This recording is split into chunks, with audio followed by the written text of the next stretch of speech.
Hi there, I am Patty Gallagher Newberry. As your professor has told you, up until August 31, I was also in the world of academia, which is one of the ways that I know your professor.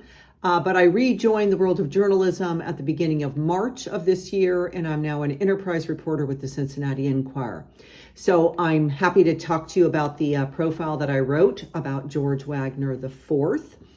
Which I understand you've read. So hope you have. So first of all, I started covering this trial August 29th when it began. I had very little ramp up time. We just did not get organized enough. Usually at the end of at the beginning of a big story like this, you would do a profile of the person on trial. In this case, however, because I was new to the topic, and because the person in question here is a little known individual, I did not suggest that story. We did a different kind of, scene setter as the trial was beginning. But I had in the back of my mind that I wanted to profile George at some point, as nobody had done that yet. Among the other reasons that I wanted to do a profile is because the Cincinnati Enquirer, like a lot of news organizations, is looking for premium coverage, meaning stories they can put behind the paywall and hopefully inspire non-subscribers to subscribe to read. And so that's often a strategy with the things that I write. And yet this was a challenging idea because, as I said, George Wagner is not a known person, and all the people who know him well are in jail. Right?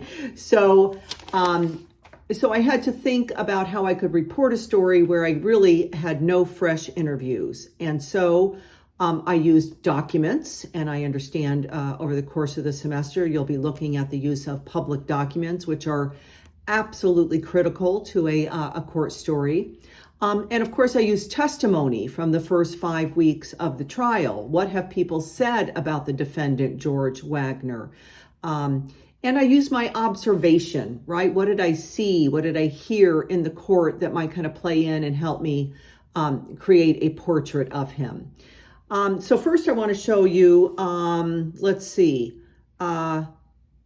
testimony. So like your professor, I've been in court almost every day of the proceedings, and I take copious notes. And this is my favorite kind of notebook. It's the steno pad, and you can see that I use both sides and I fill it up and I make lots of notes and lots of highlights.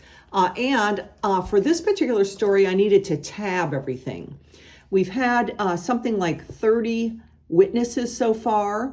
So I wanted to make sure I could quickly get to what a witness had to say. And then furthermore, I wanted to see when a witness said something specific about George Wagner, an anecdote, a detail, a quote, right? And I wanted to be able to find those. So as I went through all of my 7 notebooks, I tabbed everything, and then I could, quickly pull information as I was looking for it. So that's the first thing. I listened to I was in the courtroom, I took good notes, and then I tabbed them. Additionally, as a backup, you probably know that this particular trial is being live streamed, and you can find it on YouTube. And so if you miss something or you miss a quote or you just want to double check yourself, you can always go back and do that. It's been very helpful.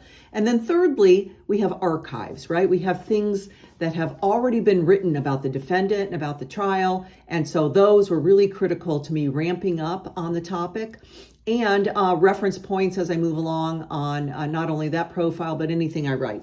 A lot of Professor Graves' stories are in my big fat binder, by the way, where I've got everything again tabbed to, let's see here if I can show you that, right? All these different tabs that tell you I've got, all kinds of notes so I can quickly reference things and not have to be fumbling around when I'm on deadline. I had no fresh interviews for this story, which is disappointing. I did reach out to the attorney for Frederica Wagner, the attorneys representing the defendant, George Wagner, and his former wife, who now goes by the name Tabitha Claytor. None responded to me, okay? And so that's what I was left with. Notes that I'd taken in court, recordings of the proceedings in court, and then the archives. And from there, I was able to piece together what I hope is a pretty interesting look at this young man who's gotten himself in a world of trouble. Professor Graves did ask me to comment on the amount of time that it took me to pull it together. It took me about 3 or 4 hours to analyze my notes and tab them. That was during the week. This past Saturday, I worked from 3 to 6, doing more organizing, getting myself ready to write. I think I probably did a skeletal outline of the story. I got up early on Sunday morning, which is my favorite time to write. I was at the keyboard at 7. I wrote until 10. I took a break, and I came back and worked from 1 to 6. And I believe I had the story sent to my editor around 6:30. And then in the morning, I got up and my editor had questions, and we had to add this, that, and the other. I had to do some of the niceties to get it ready for online release, which of course is part of the whole thing. And that actually took another 4 hours on Monday morning. So add that all together, and it's about a 20-hour endeavor, about a half of a week, which is, for a story that's around 2,000 words, is pretty typical. I hope that's helpful, and I'd be happy to answer any of the questions that you offer through Professor Graves. Have a great day, and go Big Red.